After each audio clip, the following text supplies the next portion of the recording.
సరేనమ్మా, జాగ్రత్త. ఇంక నేను బయలుదేరుతాను. ఇంటికెళ్ళి చుట్టుపక్కల వాళ్ళని, బంధువుల్ని అందరినీ సీమంతానికి పిలవాలి. పైగా శుభలేఖలు కూడా వేయించాలి. సీమంతానికి శుభలేఖలు ఎందుకు సార్? భలేవాడి రాతాడు. బాగీ పెళ్లి నాకు తెలియకుండా జరిగిపోయింది.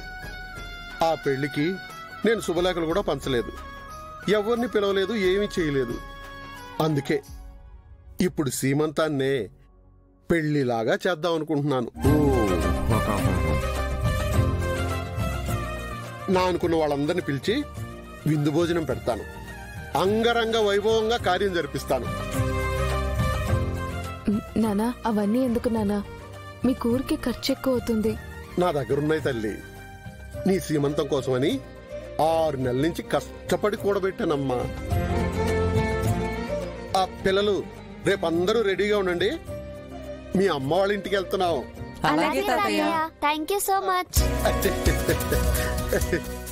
నాకు కాదమ్మా, మీ నాన్నకి చెప్పండి. ఆయన వల్లే మనం ఊరెళ్తున్నాం. ఆయన వల్లే ఈ సీమంతం కూడా చేయబోతున్నాం. ఉంటాను పిల్లలు. ఉంటాను బాబు. వెళ్ళొస్తాను అల్లుడు గారు, వెళ్ళొస్తానమ్మా. ఉంటాను బుజ్జి తల్లి. నాన్న బాయ్ చెప్తుంటే అక్క పలకట్లేదేంటి? ఓ, ఆ పిలుపు నాకు మాత్రమే ఏమో. మావయ్య ఒక్క నిమిషం, రాతోడు ఇంటి దగ్గర డ్రాప్ చేసిరా. అలాగే సార్. అయ్యో ఎందుకు బాబు, నేను వెళ్ళిపోతాను. లేదు మావయ్య, నేను భాగ్య ఫంక్షన్ మీ ఇంట్లో చేయడానికి ఒప్పుకున్నాను కదా. ఇప్పుడు మీరు నా మాట విని హ్యాపీగా వెహికల్లో వెళ్ళండి. అలాగే బాబు. రాతోడ్ రండి సార్, అల్లుడు గారు అంత ప్రేమగా చెబుతుంటేను. పదండి.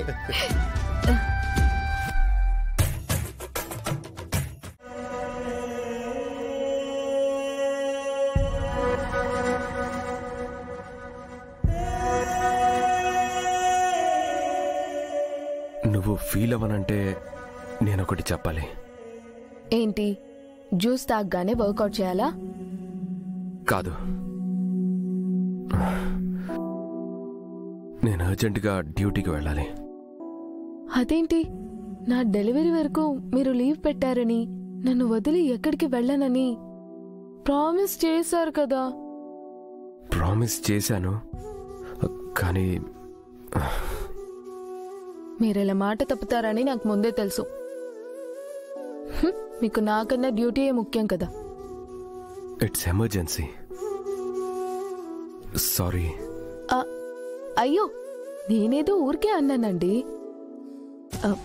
మీరు ఎంత ముఖ్యమైన బాధ్యతలో ఉన్నారో నాకు తెలీదా ఏంటి? నేనేం అనుకోను, మీరు వెళ్ళిరండి. అర్థం చేసుకున్నందుకు థ్యాంక్స్.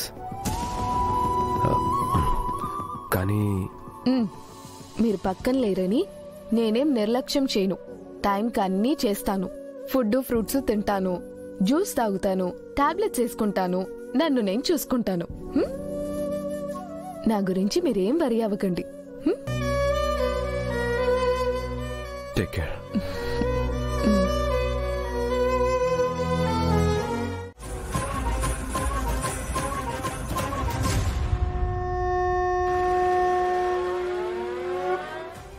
ఏంటి మనోహరి, చాలా రోజుల తర్వాత అమరేంద్ర యూనిఫామ్ వేసుకుని ఎక్కడికో వెళ్తున్నాడు?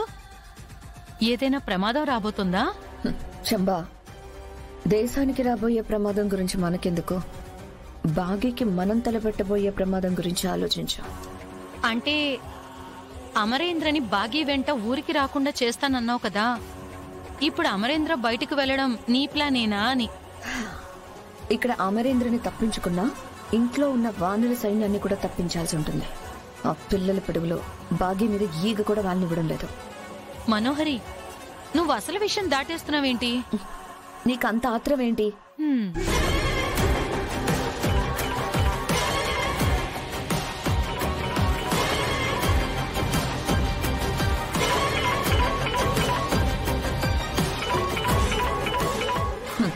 నీలాగే ఈ రణ్వీర్కి కూడా ఆత్రం ఎక్కువ. టెన్షన్తో ఫోన్ చేస్తున్నాడు. చెప్పు రణ్వీర్, బాంబు సేఫే కదా? కాదు మనోహరి, కాసేపట్లో బాంబు పేలబోతుంది. ఇంట్లో ఉన్న బాంబు ఎలా పేలుతుంది? ఇంట్లో ఉన్న బాంబు కాదు, అణు బాంబు పేలబోతుంది. ఏం మాట్లాడుతున్నావు రణ్వీర్? అణు బాంబు ఏంటి? నాకు బాంబు అమ్మినవాడు ఆ ఆర్మీ వాడికి దొరికిపోయాడంట.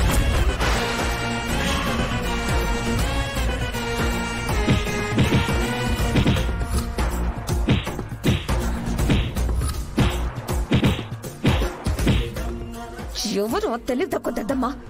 వాడి పేరు నాకు తెలీదు. నీ పేరు వాడికి ఏమైనా చెప్పావా? లేదు, నా గురించి కూడా వాడికి ఏం తెలీదు. మరి ఇంకెందుకు టెన్షన్ పడుతున్నావు?